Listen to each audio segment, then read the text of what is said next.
I don't know much about podcasting. I'm just a poser. But we're gonna get into some fun stuff anyway. And Last Duel. I saw this movie last night, and I mean, I'll tell you about it because I know that you wanted to see it, right? Like you were kind of watching the trailer, and you were like, "It's I'll probably watch it. Yeah, I'll probably watch it this weekend. I'll probably watch it either Friday or Saturday for sure. All right, so Last Duel, and this is a review of the latest film from Ridley Scott, is a movie starring Adam Driver, Ben Affleck, Jodie Comer, and Matt Damon. And this is a film that is different than a lot of the other Ridley Scott films. Now, before I say anything else about how I enjoyed the movie, let me preface it with this because Ridley Scott is a filmmaker that's been doing it for a long time. I think he's like 80 or 90 or something. He's in his 80s, I think, like late 80s. He's pushing 90. And I celebrate that. I celebrate the fact that he's still out there making movies. He's made some of the best movies of all time. And I think it's a shame that the name Ridley Scott won't sell more tickets in general. Like, I think that it should, because I mean, we're talking Alien, we're talking Blade Runner, and these are movies that paved the way for a lot of the stuff that's really popping and trending now. And I just find that to be very disappointing, in my opinion. You know what I mean? So, that said, this movie is good. It's not great. It's good. I'll say this about it. Ridley Scott is somebody who's been directing for a very long time, like I said, and this feels like the story might have been a passion project of his in a way. Like it might be something that he's always kind of wanted to do his whole life, and here he is finally doing it. You know what I mean? So there's that to it, where it's like it feels like just something he wanted to do to challenge himself as a filmmaker in his older age. And at the beginning of the movie, and this isn't a spoiler, you'll see it right at the beginning. What it is you see Adam Driver's character and Matt Damon's character embarking in a duel, the last duel, if you will. And the whole movie, because right after that we get chapter 1, and chapter 1 is from the perspective of the Matt Damon character. And so when we go into chapter 1, we immediately can see that Adam Driver and Matt Damon are friends, you know? So we're kind of trying to figure out the whole movie, like, how did they start dueling one another? You know, that's kind of like the whole idea. How did that happen? And, you know, what happened in their friendship that, you know, caused that kind of tension? Right. That sort of thing. And what it is we see the whole film 3 different times in a way, through 3 different perspectives. So we get, without spoiling what the story is actually, we get Matt Damon's perspective in chapter 1. It's split up into 3 chapters. Matt Damon's perspective in 1, Adam Driver's perspective in chapter 2, and then Jodie Comer's perspective in chapter 3. Right. So I enjoyed that. That's pretty cool. That's pretty cool. It's cool on paper, but I'll tell you what. You're right. On paper, like, it sounds awesome, right? Like, yeah, you know, the movie splitting into 3 different perspectives is pretty cool. It's like, you know, that show I was telling you about, how it's like was split into 3 different years told from different perspectives. Right. So you'd think it'd be really cool. Right. And kind of like we were talking about, like with The Social Network, how 3 different timelines. It's right. Kind of like that in a way. And I'll tell you what works about it is the fact that, well, number one, like I said, the story is kind of so like underwhelming of a story in general that when you see it done this way, you kind of think to yourself, like, this is probably the best way to do it, because it is such an underwhelming story in general. So my problem is sometimes you could feel the overwhelming you know, aspects of the story just kind of creep back up on you. And so I'm not sure that always, you know, works. The other thing is, like, you know, the fact that we're seeing the movie repeated 3 times through 3 different perspectives. So in my opinion, there's a lot of moments where you'll get new pieces of information and you'll kind of go, oh, I'm kind of starting to piece it all together now. Because each perspective in each chapter does add new information. But then there's sometimes you'll see a certain scene again, and you kind of ask yourself, did we need to see that again? And it kind of drags the pacing down a little bit. This is, I think it's a 2.5 hour movie, and it probably, I was gonna say it's done really good on Rotten Tomato and yeah, audience score. Yeah, it's a 2.5 hour movie. And in this instance, I'm not sure that it needed to be. If I'm being completely honest here, there are some things that could have been cut down in it. And I mean, I understand that, like, kind of through the art of it, like, it is a slow burn, and it's definitely a movie that's very challenging to watch too. Like, and the movie is, I think, by design made to challenge the audience. I'm not knocking it for that, because Ridley Scott made, that's the other thing, is like Ridley Scott made Blade Runner. If you watch Blade Runner, it's a challenging movie. It's made to challenge the audience. It's not something you're going to watch once and get. And Ridley Scott's kind of known for that too, and throughout his career he's made many movies that they've you know, people saw them, they didn't get all the acclaim that they probably deserved, but then, you know, as years went by, the movies just aged better, and people have enjoyed his films over time more than, you know, when they came out. He's kind of had a weird career like that, where a lot of his movies are like that, but then he's had other movies that have just been instant classics, like Gladiator and Alien and shit like that. He did Black Hawk Down, right? Did he? He might have. I think you're right. I think he did. You have to look that up. That was a great film. Yeah.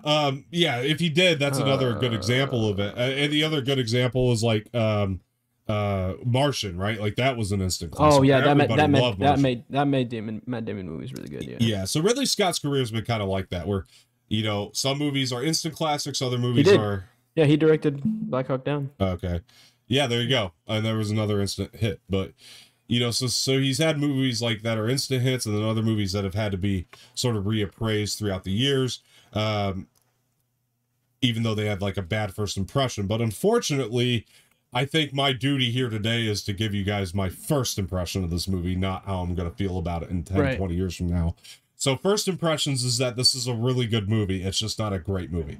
And it does have pacing problems. It's a slow burn. So everybody be prepared for that. It's a slow burn. And I think it is like that by design. He's made other movies for sure, like Blade Runner, like I said, that have been slow burns. So again, I'm not docking the movie for those aspects, but there are some things that I did question whether or not they were necessary to the movie itself. And then there are other scenes, because this is one benefit here. Like, the battle sequences are awesome. Oh, I was gonna say, I bet they are. Yeah. When you get them, they're brutal as hell. They're great. Like, if you guys like the Gladiator type battle sequences and stuff, you get a lot of that here too. But some of them feel a little bit cut short too. So I almost wonder. Okay. I don't know how much longer you can make this movie, but like, on the same hand, like, I would have liked to see the battle sequences a little bit longer. And like a couple other things taken out, you know, so maybe there's a director's cut that's going to exist. That's another thing about Ridley Scott's movies. He always seems to put out director's cuts later on. And I do wonder if he's going to recut this one too, you know, based on some of the criticisms that it's probably going to receive from not just me, I would imagine. I felt terrible, by the way, for the kid behind me, because he looked bored as hell. Like, he had to keep getting up and stretching his legs and walking back and forth. It was kind of funny to watch. Like, I don't think he had any idea what he was in for, you know, honestly. And like, myself as a Ridley Scott fan, I always kind of think of that like, okay, this could go one of two ways. This could be very Blade Runner, or it could be very very Martian, you know what I mean? Like, I'm gonna get one of two types of movies with Ridley Scott, and this one was very Blade Runner, I would say. Not, obviously, I don't put it on that same level or anything, but it's the slow burn of it again, and it does, it's lengthy. I'm looking forward to his House of Gucci movie. Yeah, and that's the other thing too, is like, he's got 2 movies this year. That's something else that needs to be celebrated. In his old age, the fact that he's got 2 movies that are both gaining some awards buzz is really cool. And like, and that's Adam Driver as well. Yeah, and that's gonna be, I feel like, just from the trailer, when I watched the trailer at the Halloween Kills premiere or pre-screening, it looked like a really good movie. I'm looking forward to that one. And he was, that's the other thing. He was able to get Adam Driver, arguably one of the best actors for both movies. Yeah. Well, and he's got a movie coming next year as well. Does he? Yeah, the Nile one with Gal Gadot. I don't think that says, is it? Ridley Scott didn't do that, did he? Is that not his? I thought it was there's Kenneth Branagh not directing that one again? It might be someone else. I thought Kenneth Branagh was. It is him. Oh, okay. Is Kenneth Branagh? Okay. Yeah. Kenneth Branagh. I was like, I thought Kenneth Branagh was going to direct that without a doubt, but wait, so he's directing and he's in it? Wow, that's that's well, he did the first one, Murder on the Orient Express. So. Oh, that was a good one. That was a good one. Yeah. Anyway, so my point, where was I going with that? The performances very Blade Runner. Well, I don't know. Like Blade Runner, like the other thing too. Well, this is something I'll say about this movie that's a benefit is this is one of the best, most well shot movies of the year too, by the way. It's very good to look at. Like it's a very pretty movie. Oh yeah, I bet. Yeah. Score was another thing that struck me as odd here though. I don't know if it was a flaw. I had to think about it. I had to watch it again. Because the score, there were times when it kicked in and I was like, okay. I'm not sure that it worked for that scene. You know, there was times when the score would kick in here and I was really questioning that, you know. Oh, he did. Okay, so the guy who scored this movie did the Chronicles of Narnia. Really? That was him? Yeah, Harry Gregson Williams. Wow. Okay, because that I wouldn't have guessed that based on this score because well, he did The Martian as well, actually. Really? Yeah. Not one of his best. I'm not gonna lie because there were times like, okay, first of all, it's kind of hard to judge because the score isn't very present in this movie either. Like it's a very silent movie. Like there's a lot of silence behind the dialogue. You know, so it's not like the score's present. It just, there were times when it popped up and I was like, I don't know if that piece worked for that scene. And he's gonna score House of Gucci as well. So okay, hopefully that turns out better because like I mean, seriously, I hope that because he scored. That's the thing. This guy scored some really good movies. Yeah, he scored. I mean, he scored the new Milan. I haven't seen it, but I heard the score for that was pretty cool. Oh, the score was great for Milan. He did that one too. Yeah, he scored Prince of Persia. He scored the Shrek movies. Yeah. Okay. I'm changing my opinion on the score and saying that this was just a miss because now that I know that his scores could be that great, I guess I didn't realize who did it. And I mean, he scored the Meg 2, that Jason Statham movie, and that was an incredible movie. Right. I mean, so this was a miss for him then, I think, as far as the score goes, because I was gonna say, because if you think about those movies that he scored, those are really good scores. I don't know, it popped up. It's not that it was horrible or the worst thing I heard. There were scenes that popped up, and I'm like, I don't know that the score worked there. It rubbed me the wrong way. I was gonna say, I guess in comparison to the other movies that he scored, you know, since you've seen this movie, it probably wasn't his best. No. You know, but this is what I'll say too. But this is probably the highlights of the movie. The highlight of the movie is the performances. I mean, the performances are top notch throughout. I was just, I mean, when you look at the cast, I mean, it's a really good cast. Well, yeah, Adam Driver does some stuff that like I've never seen him do before. Like in terms of his performance, like he definitely this is a different performance for him, which I like, and he's great at it. The surprise I think in this one was probably Ben Affleck. He's in this one. Oh yeah. And this is a very different Ben Affleck than we're used to. This kind of role, and he blends into this movie so well that I forgot I was watching Ben Affleck. So that says a lot. I might prefer this Ben Affleck to the Batman one. Oh, probably. Yeah. I mean, I don't know. It's something else. Like I don't know. Again, well, I'll get into the characters themselves here in a second, but Matt Damon is very good. Again, I found this one to be a different performance for him, but they didn't give him as much, I guess, in a way, because it's not that his performance was bad. It was great. I think if he had more, we could have been more impressed by it, but like So was it more Adam Driver then? Adam Driver definitely well, no. I mean, I'll tell you who makes this movie is Jodie Comer. I was going to say Jodie Comer. I feel like the movie is based around her, really. Very much, and you know the fact that because I feel like based on what I saw from the trailer that they're both basically trying to duel for her. Well, I'll tell you what, the fact that Jodie Comer is like a newcomer, and you're kind of on the right track. Yes, but you have to watch the movie. That's my theory for this movie is that it's a duel for her, kind of in a way. True, you're right, but you got to watch it, see how it all kind of plays, to understand it, but. You're right, but there's more to it. You know what I mean? I guess is my point. So I mean, you know, the thing that I would say, based on her performance is the fact that she's like the newcomer out of all these top tier grade A actors, and that she held her own. Not only held her own, but I think gave the best of all of them.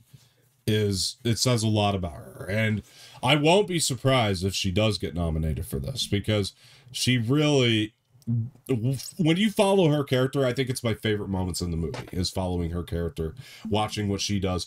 The Adam Driver Ben Affleck relationship is probably second to that, and then I think Matt Damon's character is kind of my least to follow, and that's nothing to do with Matt Damon's performance. He's good, but it's the character itself. They don't give him a lot, you know, I think and that's kind of where I'm at with it. But I think, again, the way I'm looking at it is that the story didn't really call for it either, him to do a whole lot. So I'm not like docking it.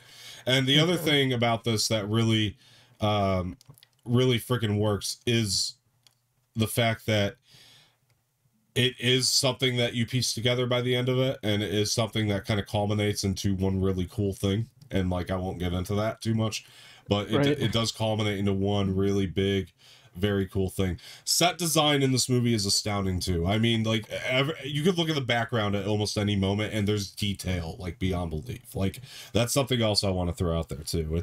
This is a really hard movie to review because the characters, and this is the other thing that like might disappoint a lot of people, but I think it was very much by design, and this is kind of what I mean by it's a very challenging movie. It's definitely, in my opinion, made to challenge the audience, and a lot of people notice that these characters aren't necessarily made to be likable. Just keep that in mind.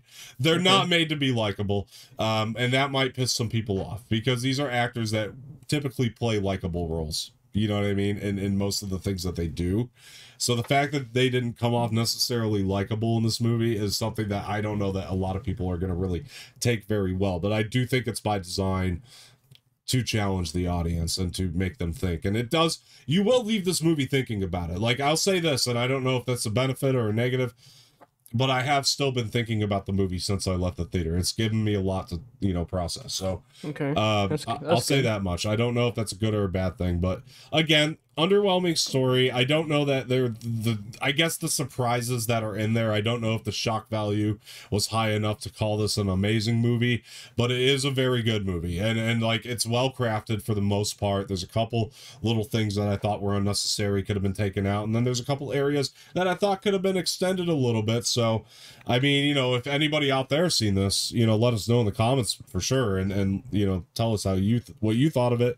I imagine it's going to be kind of a divisive movie amongst audiences for sure. I think a lot of people are going because of this top tier cast, and I'm not sure that they're going to get the result that they want every time. Right now, my grade, I'm going to go with a might go. That's where I'm at with it. I'm going to go with a might go on it.